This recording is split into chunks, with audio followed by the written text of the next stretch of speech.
मंगलवार को उस वक्त जिला कलेक्टर कार्यालय परिसर में थाली चम्मच की आवाज गूंज उठी जब बड़ी संख्या में आवासहीन महिलाएं प्रधानमंत्री आवास योजना के तहत भूखंड आवंटित करने की मांग को लेकर कलेक्टर कार्यालय पहुंची और विरोध प्रदर्शन करते हुए कलेक्टर के नाम एक ज्ञापन नायब तहसीलदार पिंकी साठे को सौंपा गया, जिसमें उन्होंने बताया कि वे सभी महिलाएं आवासहीन होकर नीमच शहरी क्षेत्र वार्ड क्रमांक 17, 18 एवं 24 में किराए के मकान में रहकर मजदूरी करते हुए अपना जीवन यापन कर रही है और उनकी मजदूरी इतनी नहीं है कि वह खुद का एक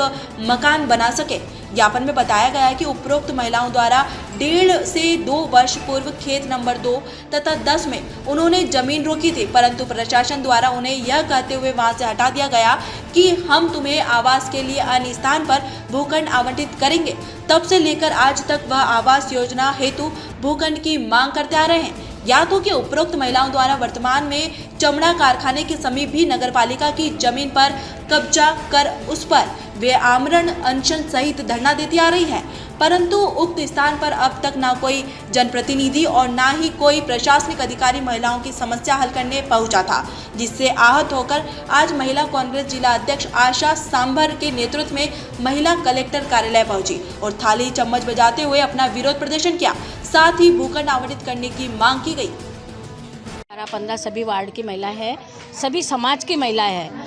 न हिंदू समाज की भी है, मोमेडन भी है, सभी है। इनके लिए आवास के लिए ये कम से कम 4-5 सालों से वर्षों से संघर्षरत है और कितने ही आवेदन कलेक्टर साहब को, सीएमओ साहब को दे चुकी है। इस बार इन्होंने जो पहले खेत में इन्होंने कब्जा किया था वहाँ से हटा दिया गया, अभी फिर वापस चमड़ा कारखाना के सामने ये 15 दिन से धरने पे बैठी थी और सारी महिलाएं 2-3 महिलाएं अनशन कर रखा था इन्होंने, भूखी प्यासी, जिनके 2-2, 3-3 बच्चे हैं वो भूखी प्यासी वहाँ बैठी थी। इनके आवास के लिए कोई, इनके पास आवास के लिए कोई जगह नहीं है और ये महिलाएं सारी नाम की पूरी लिस्ट बनी हुई, अभी जो कलेक्टर साहब को हमने ज्ञापन सौंपा उसमें सभी महिलाएं आवासहीन हैं। इनके परिवार के अंदर 2 से 3 हज़ार रुपये महीना कमाते हैं, उसके अंदर जो किराया भरते हैं वो 3-4 हज़ार रुपये इनके किराए में चले जाते हैं और महंगाई के कारण आज बिजली के बिल इतने आ रहे हैं, तो ये 3 हज़ार के अंदर कैसे अपना परिवार का भरण पोषण करे,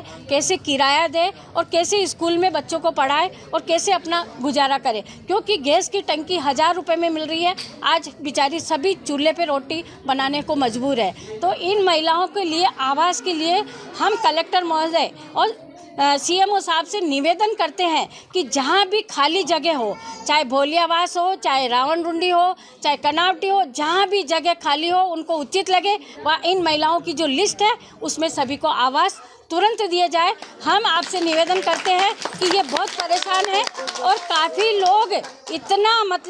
परेशान है कि रो रो के पड़ी। मैं परसों के दिन इनके धरने पे गई थी, 2 दिन राष्ट्रीय अवकाश की वजह से हम लोग कलेक्टर नहीं आ पाए, लेकिन अब हम आपसे निवेदन करते हैं कि कलेक्टर साहब और सीएमओ और यहाँ के जनप्रतिनिधि ध्यान दें कि इस तरह के गरीब परिवार, जो मुख्यमंत्री और हमारे प्रधानमंत्री जो बड़े बड़े दावे करते हैं कि सभी को घर का सपना होगा, तो इनका सपना पूरा होना चाहिए। मैं गई, इनके पास गई, इन्हें पूछ लीजिए, मैं परसों के दिन इनके पास गई थी, घंटा भर इनके पास रुकी, इनकी सारी बातें सुनी मैंने और मैंने इनको आश्वासन दिया कि तुम्हारी लड़ाई मैं लड़ूंगी पूरी महिला Congress. Bureau report, voice of MP.